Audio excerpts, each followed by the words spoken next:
Hey there, everybody. Welcome back to another 21st Century Renaissance and another open interest newsletter breakdown on GameStop.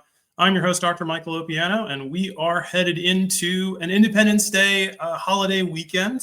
That means a short options expiry this week, right? We're closing up today. Don't be going out there tomorrow, American Independence Day, to go ahead and trade stonks. They won't let you do it, folks.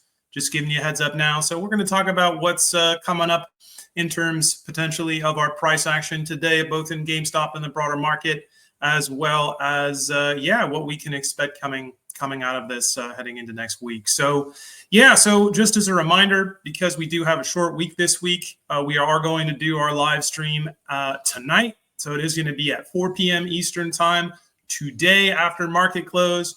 We're going to, of course, obviously have our question time. We're going to reflect on this particular week, think about what's coming up in the weeks to come. Right? I'll have a little bit of a further extending vision. And, for in honor of Independence Day, we are going to talk about, we might do a little extra diversion there to talk about history of the United States. So gotta by popular demand, we'll do a little, we might have a little humanities fun. So so that's coming up today. Let's see, before we get started, we will go to our gratitude. Once again, we have to thank Thomas, aka Tao Hey, for sponsoring today's article and video breakdown, as well as our monthly supporters, Not Medical Advice, Master Kurt Lusko, Cosmo Tropic, to Swag 52, and Hey Luckies. Many thanks to everyone who supported the channel thus far in the past, going forward. If you've left a question, if you've left a comment, if you've just expressed your support in any way, know that it goes a long way toward helping my research and publication efforts here. So my thanks go out to you. So I mean, starting today, I'll say, right, kind of overall, looking like it's going to be a pretty slow day once again. We did have a bit of this, even kind of going back last year, it was pretty slow. July 4th tends to be that kind of a day in terms of how the trading week shapes up. We do see some interesting things kind of coalescing in the broader market. I mean, my comments basically, what I was taking a look at today, my attention did go over to what's going on in sort of our broader context a bit more, in large part due to, that's where we kind of see some movement happening. What I will say, and what I will point out kind of going into today and coming out of tomorrow, is this is our last day. Today is our last day of very, very high call GEX, right? So in the broader market, in SPY, when we have high accumulations of net call GEX, that is gamma exposure, this corresponds to lower volatility conditions, which in general typically plays out as a slow upward grind in the S&P 500. So what we saw, of course, yesterday with SPY, we got this Trump Vietnam trade deal. There was some, reaction to that. We broke through our call wall at 620, and we have a new call wall target over in the broader market forming up at 625. If we get some more news today regarding trade deals, maybe we make a little bit more headway up toward that 625 call wall target. Volatility is dampened, so downside is also dampened at this point. However, we've been talking about this throughout the week as we go into next week and really even into the following week, although there isn't a ton of gamma yet assembled there'll be quite a bit that gets rolled out today. It's definitely less certain, right? We kind of get more put intensive the deeper we go into 7/11 expiry. So that is next Friday. And that is, of course, because we have uncertainty regarding the tariff deadline on next Tuesday. So the 90-day tariff pause deadline extension for trade deals, that is, right, we don't know what's going on with that. We don't have any new news. That's coming down right to the wire. One trade deal with Vietnam perhaps does, in fact, right, that does correspond to a little bit of bullishness, right, in the immediate term, but that I don't think that necessarily certain as we're looking at the options environment. That's not really corresponding to a big shift in terms of what we're looking at, options wise. So a bit of uncertainty going into next week.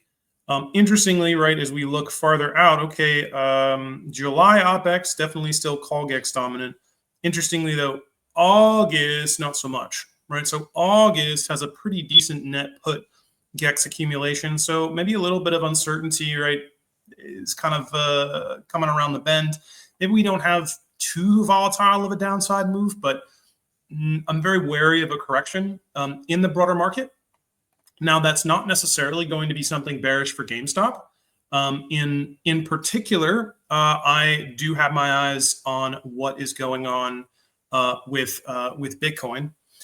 So, right, we've seen kind of coming off of the convertible bond offering, we've seen this pretty gradual kind of bleed up toward our moving average cluster here at around the 100 and 200 day moving average is around $26. Very slow recovery compared to what we saw last time. Again, a lot of that I suspect has to do with the fact that previously we were, on cycle as far as letting off volatility pressure from this ETF, multiple ETF internalization scheme that's going on in the background, everything connected to delayed settlement.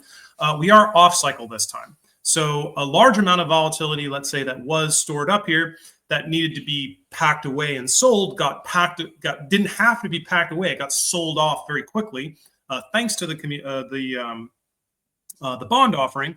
Right, unlike what we saw coming off of January, it took months basically to sell off this volatility and walk us down. This time we just took the elevator instead of the stairs. So recovery a little bit slower, but still moving. Right, we are seeing a series of higher lows. Though what that means in terms of anticipating a return of volatility, not sure, right? There is the chance that we kind of just move sideways for a couple months here once we kind of reach these moving averages into the Q2 earnings report in early September. That is possible, right? We kind of had something not too dissimilar from that. I mean, there was quite a decent sell-off actually last summer. So, but maybe it looks a bit more sideways. Maybe not a ton of volatility comes back. Got to think there are a couple kind of pressure gaskets in there somewhere. Of course, we'll have a question mark as to what will occur with respect to the Fed rate cut decision on July 30th. That may, in fact, have some influence on GameStop. Particularly in its role of what appears to be an interest rate hedge, potentially GameStop swaps offset interest rate swaps. And that's something we can talk about a bit more today on our live stream, right? So accordingly, volatility is still very low, but Bitcoin, right? Bitcoin may actually be the source of a little bit more upside momentum for us. So as we can see over the past couple months, we've seen a pretty decent Bitcoin consolidation here, tests of all-time highs. We're right about to get a third test of an all-time high heading into today. So if we go up and move through this level, this does more or less project something of a breakout, maybe up to 120,000. And if that occurs, then we'll get a pretty bullish cross here on our daily price momentum oscillator. We'll get the 20 and the 35 PMO lines. They're already crossing, right? So we're getting a white cross of orange. That'll clear up, and then we'll get across the 55 signal line here. And yeah, if that occurs, there should be a correspondingly bullish move in GameStop that might be enough to take us over that $25 net call GEX position and see us start trading in that 25 to 27 bracket more reliably, maybe in the next couple weeks. So still waiting on something of that sort, right? Still waiting largely on some sort of external buying catalyst. As things stand in terms of our options environment, very sentimentally neutral. Most short-term trades going into today's expiry, sentimentally neutral. A lot of puts, especially in the money puts, coming off of the board across a lot of different strikes. Some in-the-money calls coming off the board, a little bit of out of the money stuff, but really not too much going on heading into today's expiry. A little bit more activity for next week, but really kind of only seeing major activity clustered around the $25 and $26 strike. Again, relatively sentimentally neutral. Then going into July OPEX, even lighter. We do have a bid skewed position on the call side at 28.50. Two interesting ask blocks coming in.